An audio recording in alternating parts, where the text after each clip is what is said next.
अब बात करते हैं क्लेशाज की। पांचवें बिंदु में, पांचवें भाग में, पांचवें चरण में अब बात करेंगे क्लेशाज की। क्लेशाज आर ऑफ 5 टाइप्स। क्लेशाज भी 5 विभिन्न प्रकार के हैं। पहला है अविद्या और ignorance. It is a source of following applications, जिससे दुख उत्पन्न होते हैं। दूसरा है अस्मिता और egoism. It expresses itself in identification, attachment and delusion. और तीसरा है राग। राग means attachment. It is a it is based upon impressions of pleasure, जो हमें प्लेजर प्रदान करते हैं। नेक्स्ट फोर्थ वन इज द्वेष और हेट्रेड, नफरत। It is based on impressions of pain. Fifth one is अभिनिवेश। अभिनिवेश means it creates fear to death and becomes the basis of numerous fears that dominate human life. And these kleshas exist in 5 different states. As we have discussed earlier, that there are 5 different types of kleshas, and these exist in different states, different 5 states. जितने भी 5 क्लेशास की हम चर्चा कर चुके हैं, ये 5 विभिन्न स्थितियों में, दशाओं में विद्यमान रहते हैं। पहला है प्रसुप्त। प्रसुप्त means dormant, as in children as well as in advanced yogis. दूसरी स्टेट हो सकती है, दूसरी दशा हो सकती है तनु, attenuated as in advanced aspirants. तीसरा कहलाता है विच्छिन्न, means overpowered, as in most people in whom when love, that is राग, and hatred, that is द्वेष, dominate, जिसमें राग और द्वेष dominate करते हैं। चौथा है, चौथी दशा हो सकती है उदार, that is known as expanded state, as in the lowest type of people who are unable to restrict the expression of applications. And the fifth state is dagda. Dagda means the burnt up state, as in realized sages. We should keep in our mind that as aspirant causes attenuation of the applications by the practice of various limbs of yoga, and finally burn them up and attain the state of dagda. It means by practicing various limbs of yoga, yam, niyam, asana, pranayam, pratyahar, dharana, dhyana, samadhi, by practicing these limbs, finally he burns them up and attain the state of dagda, that may lead to development of our personality, development of our rejuvenation. Now I will discuss about kleshas. These kleshas form the basis of the production of 3 types of karmas. Due to kleshas, 3 types of karmas takes place, and these are good, हम अच्छे कर्म भी करते हैं, evil and mixed, और मिश्रित रूप में भी कर्म करते हैं. In the 6th part of my presentation, I will discuss about karmas. Karmas are these produce embodiment in a particular class. Class means varg, and these determine the period of life, that is आयु. जैसे हम कर्म करते हैं, एक layman की भाषा में हम कह सकते हैं कि हम किस वर्ग में होंगे वो निर्भर करता है हमारे कर्मों पर. जिस प्रकार के कर्म करेंगे उस वर्ग में हमारा सम्मिलन होगा, और कर्मों के अनुरूप ही हमारी आयु निर्धारित होगी योग की भाषा में. And these regulate the experiences of joys and sorrows, means जो भोगेंगे. तो एक कुल मिलाकर हम कह सकते हैं कि जैसा करते हैं वैसा भोगते हैं. इट मीन्स हमारे अनुभव हर्षोल्लास से भरे होंगे या दुखों से भरे होंगे, वो निर्भर करता है आवर प्रीवियस कर्मास, जो भूतकाल में हमारे कर्म हैं उन पर. Important point is when the applications are destroyed. Applications means kleshas. The karmas do not bear their fruits. यदि हम अपने क्लेशास को डिस्ट्रॉय कर सकते हैं बाय द हेल्प करते हैं by the help of yogic practices, they do not bear their fruits. इसको और अच्छे प्रकार से समझने का प्रयास करते हैं। According to the degrees of control of the क्लेशास, यानी क्लेशास को किस डिग्री तक, किस हद तक हम नियंत्रित करते हैं, the mind assumes one of these 5 states. तो हमारे मन की दशा जो होगी, ये नीचे जो जिसकी चर्चा मैं करने वाला हूं, उन 5 दशाओं में से किसी न किसी एक की दशा में हम होंगे। तो कुल मिलाकर निर्भर करता है कि हमने क्लेशास को किस हद तक नियंत्रित किया है। It means that depends on the degree of control of the kleshas. First one is Shipta. Shipta means distracted due to predominate of rajas. यदि जो 3 यूनिवर्सल मोड्स की बात हमने की थी, सत्व, रजस और तमस की, यदि उसमें रजस की अधिकता होगी, रजस डोमिनेट करेगा, उस दशा को, उस स्टेट ऑफ माइंड को हम कहते हैं शिप्त, that is distracted state of mind. अगला है मूड और डल. If tamas predominates, यदि this takes place by the help of tamas, by the dominance of tamas, यदि उन 3 यूनिवर्सल मोड्स में से तमस की अधिकता होती है, जो हमारी स्टेट ऑफ माइंड होगी, जो हमारे मन की दशा होगी, वो कहलाती है मूड और डल. और तीसरी दशा है, the third state of mind is विक्षिप्त.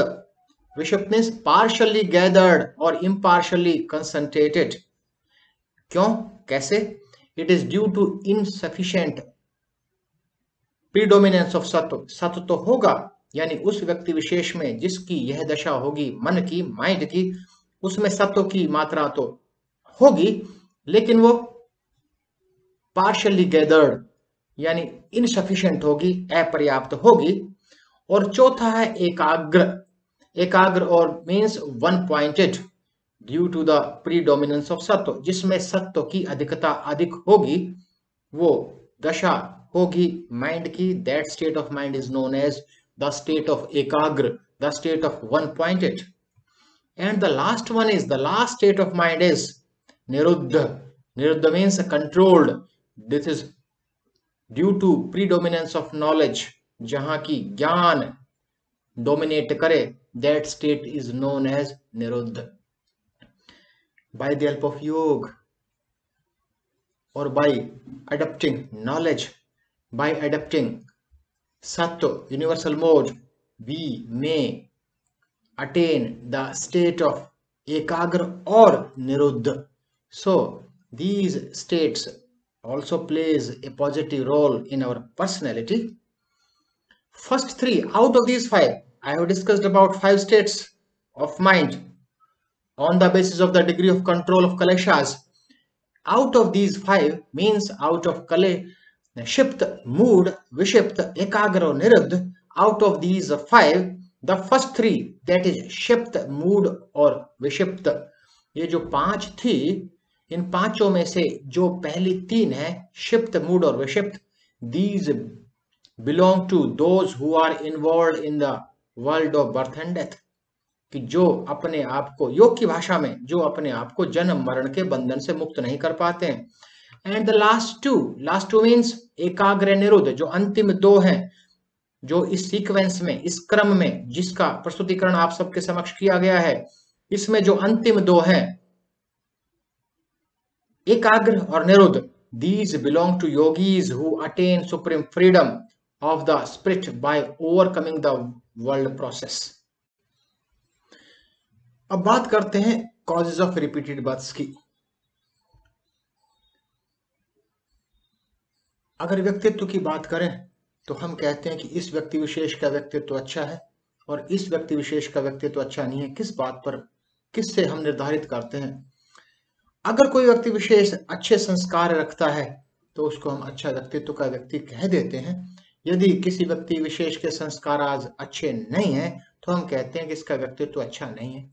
तो जानने का प्रयास करते हैं संस्कारों से कि what do you mean by संस्कारास. Sanskaras are the impressions. Then the question arises, what type of impressions? These are the impressions, or we can say that these are the seed of karmas. जैसे कर्म हमने किए, उन्होंने, हमारे कर्मों ने संस्कारों का रूप ले लिया. And these sanskaras, and these are the seed of karmas. These exist in our chitta. Chitta means entirety of human mind.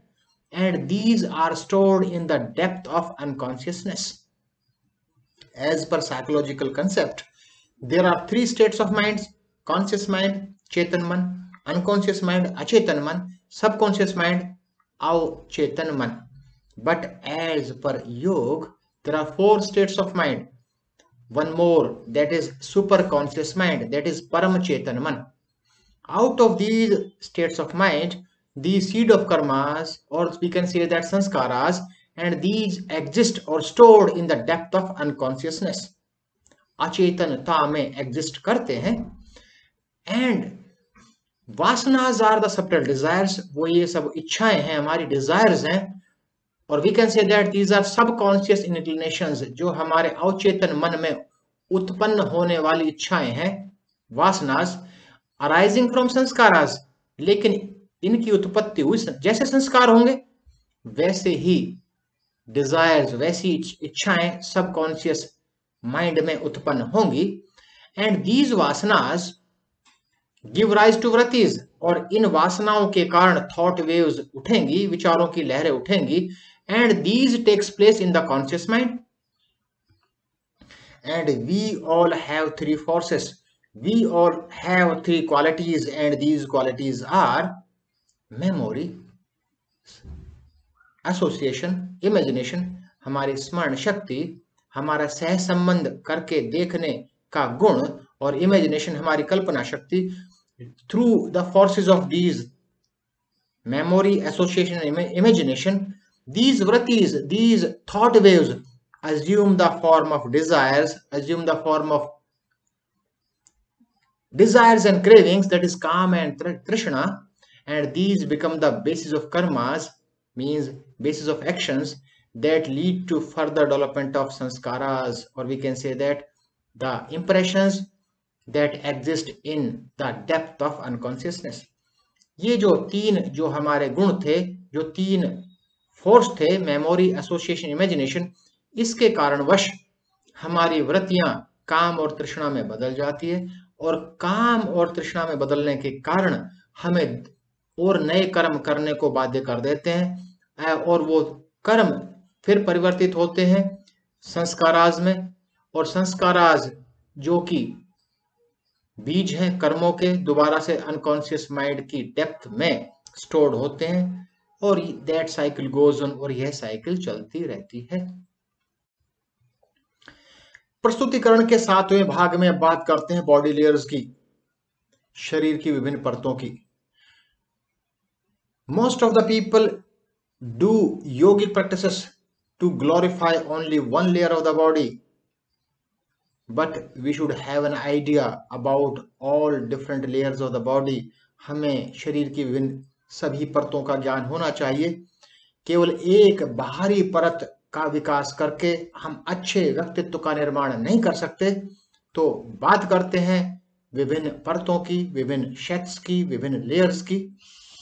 Body layers are physical body, astral body and causal body.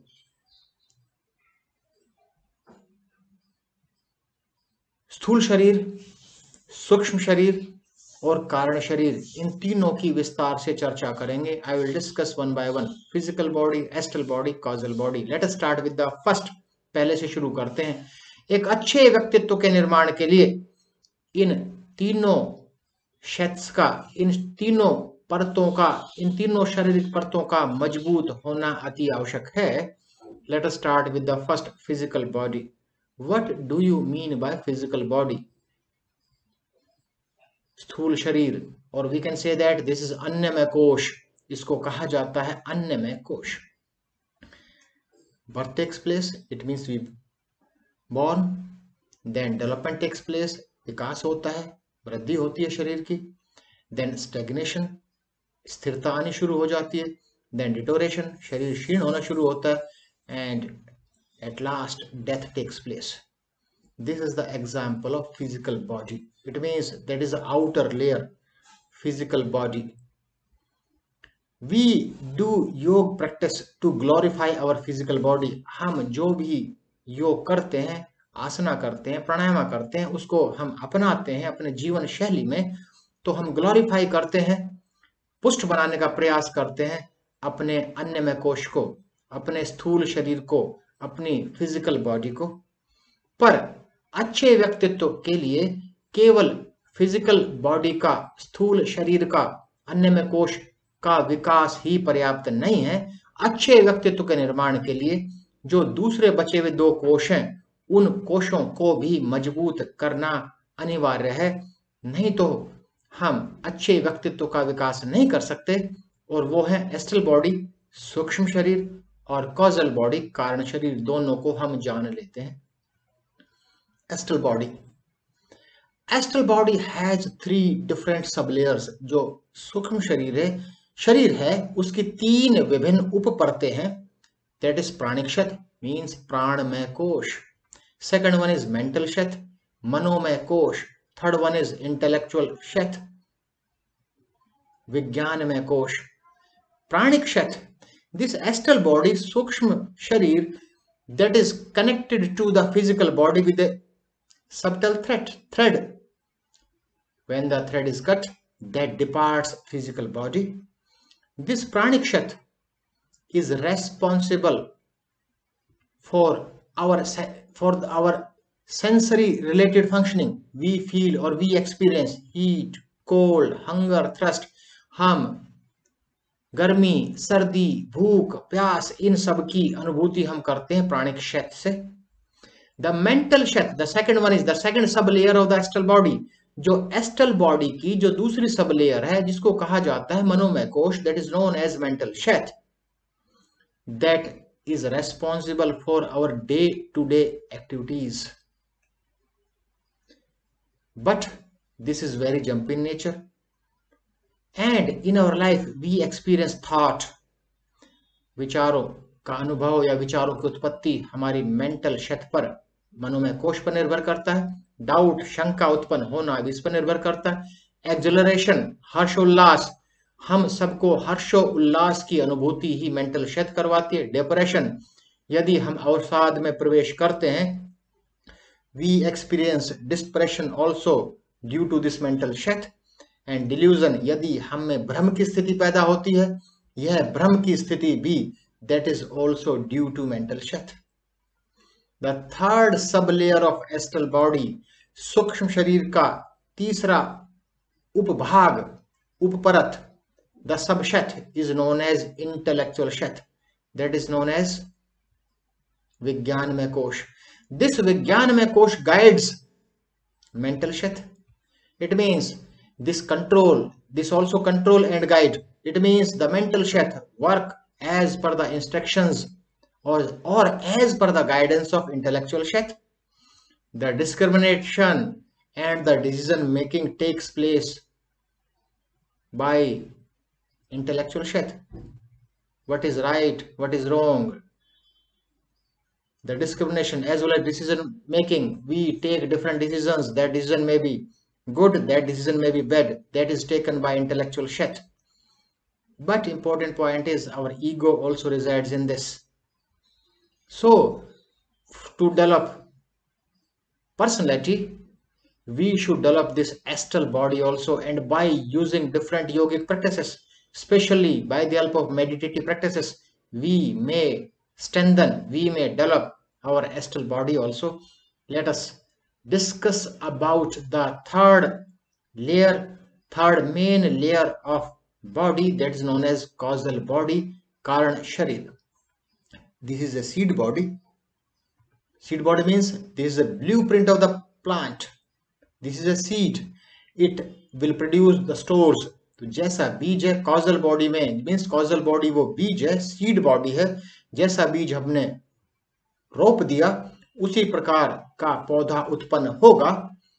and these seeds are known as, these are the impression of karmas. It means everything depends on karmas. These control the formation of and growth of other 2 bodies. It means The growth and formation of physical body as well as astral body depends on the causal body. Means the control and formation of and growth of other two bodies means physical body and astral body depends on this